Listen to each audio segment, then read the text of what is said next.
The macro goal 20 million people. I've never had coffee cup envy before. But this was one hell of a coffee cup. Can I get one of those? I asked. Probably not, Sam replied. Well, it was worth a try. Sam Cass honed his culinary skills at a restaurant in Chicago. Then he became a private chef and started cooking for an up-and-coming senator named Barack Obama. Now, as assistant White House chef and food initiative coordinator, Sam is one of the first family's go-to experts in all things culinary. This spans from national food policy to replacing pesticides in their backyard with crab meal and ladybugs. When Sam and I met in Washington, D.C., I explained my background in publishing and tech, mentioned the acquisition of this book by Amazon Publishing, and politely asked his advice. I have a platform to reach millions of people, and I don't want to screw up this opportunity. I might not get it again. How should I be thinking about the bigger picture of food? His answers paralleled what I'd read and heard from Mark Bittman, the great New York Times Magazine food writer, in effect, that we are at a deciding point in the road, and the next 10 years perhaps less will decide the future of food production in the United States.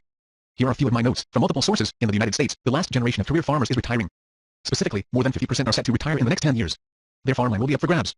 Will it go to an industrial agro-corp like Monsanto, and therefore most likely lead to monocrops wheat, corn, soy, etc., that decimate ecosystems? Will it be strip malls? Or might it become a collection of smaller food producers? The last option is the only one that's environmentally sustainable. It's also the taste. As Michael Pollan would say, how you vote 3 times a day with the meals you eat will determine the outcome. Going small can amount to big economic stimulus. Let's look at the economic argument for shifting from a few huge producers to many smaller producers. By diversifying crops beyond corn and soybeans in just 6 agricultural states, the net economic gain would be $882 million in sales and 9,300 jobs, according to the Leopold Center for Sustainable Agriculture at Iowa State University. Environmental impact. Converting the U.S.'s 160 million corn and soybean acres to organic production would sequester enough carbon to satisfy 73% of the Kyoto targets for companies' superscript 2 reduction in the United States. In other words, the fund you have in this book will do a lot of good beyond you and your family. In many ways, our eating behavior in the next few years will decide the future of the entire country. The magic number in my target is 20 million people. It is the tipping point. 20 million people can create a super trend. To dodge the submerged iceberg of industrial-scale food production and its side effects, to alter the course of this country and reinvigorate the economy, all I need to do is make you more interested in food.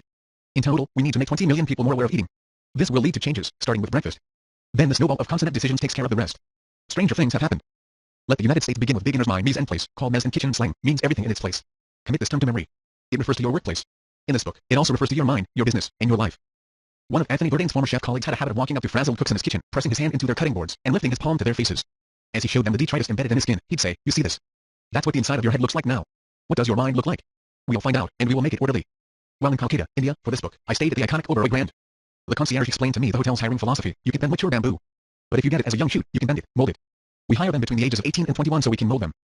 The concierge was one of only 15 double golden key cleft door concierges in India, and he knew that sometimes having no experience is a huge advantage. Age doesn't matter, an open mind does. This book isn't baptism by fire. It's a series of small experiments, with the occasional off-color joke and Calvin and Hobbes cartoon to keep you interested. The only part I consider mandatory reading, domestic, is fewer than 150 pages. Skip around and have fun. This book is not the truth, but it contains many truths as I found them, and even if they're not your truths, the process I teach can help you find yours.